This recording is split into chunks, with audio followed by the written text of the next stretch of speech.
मित्रांनो नमस्कार मित्रांनो, महाराष्ट्र राज्यातली मोठी बातमी समोर येत आहे। ती बातमी अशी की लोकसभा निवडणुकीमध्ये महायुतीला मोठा धक्का बसला होता। महायुतीच्या अनेक दिग्गज उमेदवारांना पराभवाचा सामना करावा लागला।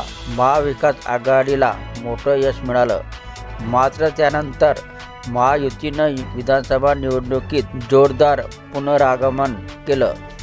विधानसभा निवडणुकीमध्ये महाविकास आघाडीचा मोठा पराभव झाला। महायुतीला स्पष्ट बहुमत मिळालं।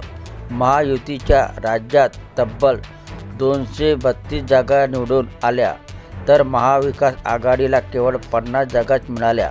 त्यानंतर महाविकास आघाडीमधील अनेक नेते महायुतीमध्ये प्रवेश करताना दिसत आहेत। विशेषतः शिवसेना आणि भाजपामध्ये नेत्यांचा प्रवेश होत आहे।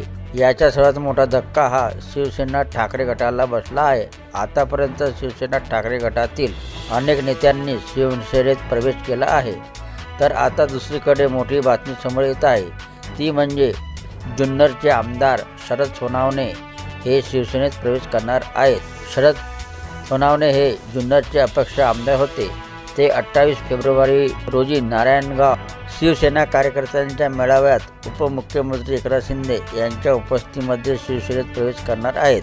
शरद सोनावणे यांनी जुन्नर विधानसभा निवडणूक अपक्ष म्हणून लढवली होती। त्यांनी राष्ट्रवादी अजित पवार गटाचे उमेदवार अतुल बेनके यांच्या विरोधात ही निवडणूक लढवली। शरद सोनावणे यांच्या या निर्णयामुळे जुन्नर मतदारसंघात अजित पवार आणि राष्ट्रवादीची डोकेदुखी चांगलीच वाढली होती।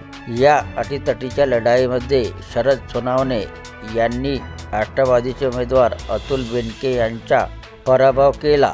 दरम्यान शरद सोनावणे यांच्या महायुतीतील असताना राष्ट्रवादी काँग्रेसचे उमेदवार अतुल बेनके यांच्या विरोधात अपक्ष उमेदवार अर्ज दाखल केल्याने त्यांची शिवसेनेतून हकालपट्टी करण्यात आली होती। त्यानंतर आता ते पुन्हा एकदा शिवसेनेत प्रवेश करणार आहेत। दरम्यान माजी खासदार शिवाजी आढळराव पाटलांनी लोकसभा निवडणुकीपूर्वी राष्ट्रवादी काँग्रेसमध्ये प्रवेश केला। त्यांना राष्ट्रवादीकडून लोकसभेचे तिकीट देण्यात आलं, मात्र त्यांच्या या निवडणुकीत पराभव झाला। शिवाजी आढळराव पाटील यांनी राष्ट्रवादीमध्ये प्रवेश केल्यानंतर शिरूर मतदारसंघात शिवसेनेचे नेतृत्व नव्हतं। आता शरद सोनवणे हे आढळराव पाटलांची जागा घेणार का, हे पाहणं महत्त्वाचे ठरणार आहे। तर हे होते मित्रांनो महाराष्ट्र राज्याचे राजकारणाबद्दल माहिती। व्हिडिओ आवडला असेल तर चॅनलला सबस्क्राईब करायला विसरू नका। जय महाराष्ट्र मित्रांनो।